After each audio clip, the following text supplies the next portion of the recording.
رمضان يا رمضان يا نفحة الرحمن رمضان يا رمضان شهر جود وغفران رمضان يا رمضان يا بسم الله الرحمن الرحيم.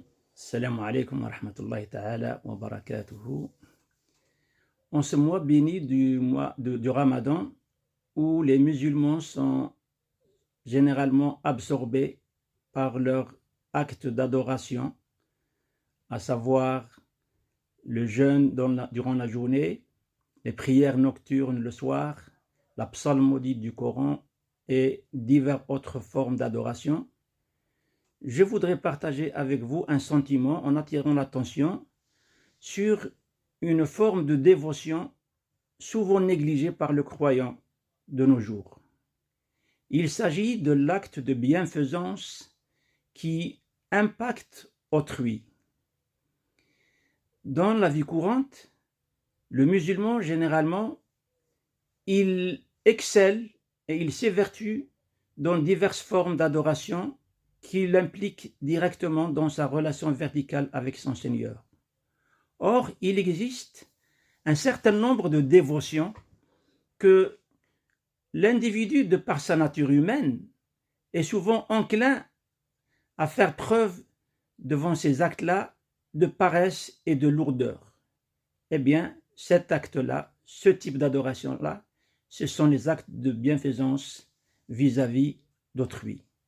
Le prophète sallallahu alayhi wa sallam, il a précisé dans un hadith l'importance de ce type d'acte qui rejaillit sur notre prochain, en disant un jour à ses compagnons: voulez-vous que je vous indique ce qu'il y a de meilleur que la salate, que le jeûne et que l'aumône?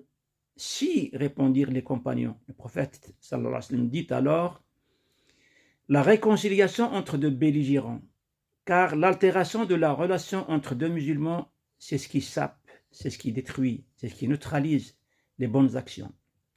Et pour mieux saisir et pour mieux appréhender l'importance et la supériorité en mérite de ces actes surérogatoires, bien entendu, par rapport aux autres actes strictement cultuels et rituels que chaque musulman est amené à accomplir dans sa vie quotidienne, nous écoutons le hadith du prophète sallallahu alayhi wa sallam rapporté par Ibn Omar, qui dit qu'un jour, un compagnon interrogea le prophète en lui disant: ô prophète, quelles sont les personnes les plus aimées par Allah?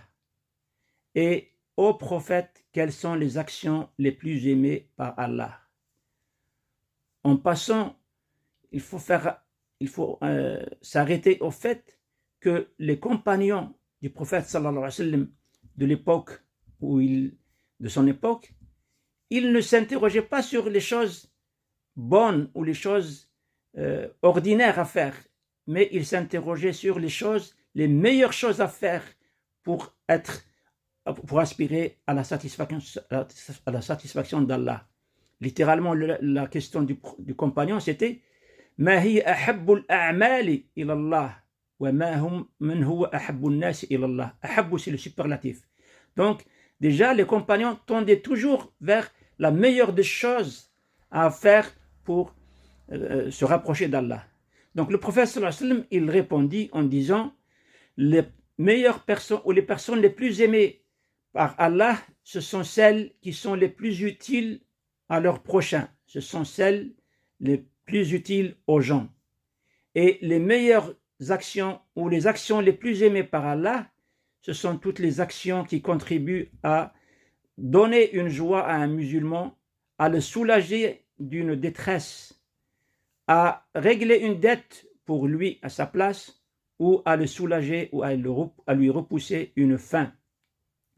Donc tels sont les contours et de l'acte de bienfaisance qui rapporte le plus auprès d'Allah Azza wa Jal.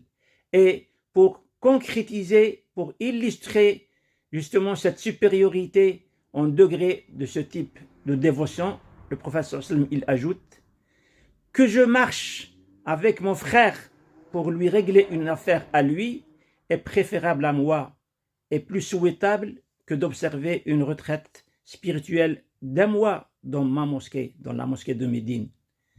Donc, ce hadith-là, il précise une fois encore que les actes les plus méritoires auprès d'Allah Azza wa Jal, ce sont les actes dont l'utilité rejaillit et retentit et apparaît chez nos prochains, dans nos relations horizontales.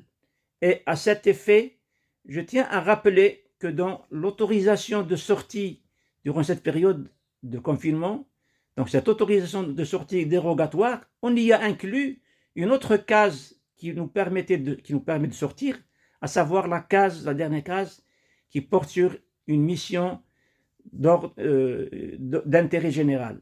Eh bien, sachons nous autres musulmans que cette mission-là, elle a déjà constitué en islam depuis le temps, une voie pour obtenir la satisfaction d'Allah. Donc, prions Allah qu'il nous assiste et qu'il nous aide à exceller dans cette voie et d'être sincères dans nos agissements. Wassalamu alaikum wa rahmatullahi ta'ala wa barakatuh. يا رمضان يا نفحة الرحمن رمضان يا رمضان شهر جود وغفران رمضان يا رمضان يا نفحة الرحمن